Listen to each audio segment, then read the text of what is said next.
নমস্কার। ঘরের বাস্তু যদি দেখতে চান তাহলে প্রথমেই বলবো আপনাকে পশ্চিম দিক দেখুন। পশ্চিম দিকের সমস্ত সফলতার রহস্য লুকিয়ে আছে। মানে পশ্চিম দিকটা যদি আমাদের ঠিক থাকে বা পশ্চিম দিকে আমি যে ক্রিয়াগুলো বলবো তিনটি ক্রিয়া যদি করতে পারেন তাহলে দেখবেন আপনি সফল ব্যক্তি হবেন, উন্নত ব্যক্তি হবেন, আর আপনার জীবনের সমস্ত কষ্ট কেটে যাবে, সমস্ত সুখ সুবিধা আপনি পাবেন। প্রথম ক্রিয়াটা হচ্ছে একটি পেতলের ঘটি নেবেন। পেতলের ঘটি ছোট্ট দেখে একটা নেবেন। তার মধ্যে আমাদের দেশে যে কয়েনগুলো আছে 1 টাকা, 5 টাকা, 2 টাকা, 10 টাকা যা আছে কয়েনগুলো ভরে দিন। তার সাথে একটা রূপোর কয়েন দেবেন।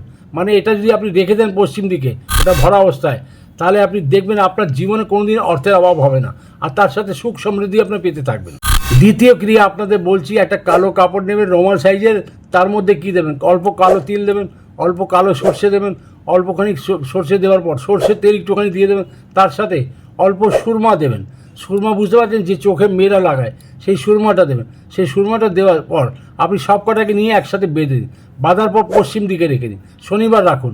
মানে কি করবেন, এটাতে দেখবেন এটাতে আপনার যত রকম জীবনে বাধা অবরোধ আসছে, কোথায় টাকা আপনার ফেসে আছে, সব আসতে শুরু হয়ে যাবে। যত রকমের আপনি মানে কষ্ট পাচ্ছেন, সমস্ত কষ্ট কেটে যাবে। কারণ কষ্টর নাম হচ্ছে শনিদেব। শনিদেবের জায়গায় যদি আপনি শনিবার যদি রাখবেন পশ্চিম দিকে, তাহলে জেনে রাখুন আপনার জীবনের উন্নতির কোনো কেউ আটকাতে পারবে না। তৃতীয় ক্রিয়াটি হচ্ছে অতি সহজ আর ভেরি ইম্পর্টেন্ট। একটা ইনফিনিটি সিম্বল আপনার স্ক্রিনে দেখতে পাচ্ছেন, সেই সিম্বলটা আপনি গুগল সার্চ করে ডাউনলোড করে বার করেন, আপনি প্রিন্ট আউট বার করেন, আর এটাকে বাঁধিয়ে গোল্ডেন ফ্রেমে বাঁধিয়ে পশ্চিম দিকে টাঙিয়ে দিন। আপনি বিশ্বাস রাখুন, কী যে উন্নতি করবেন আপনার কল্পনার বাইরে।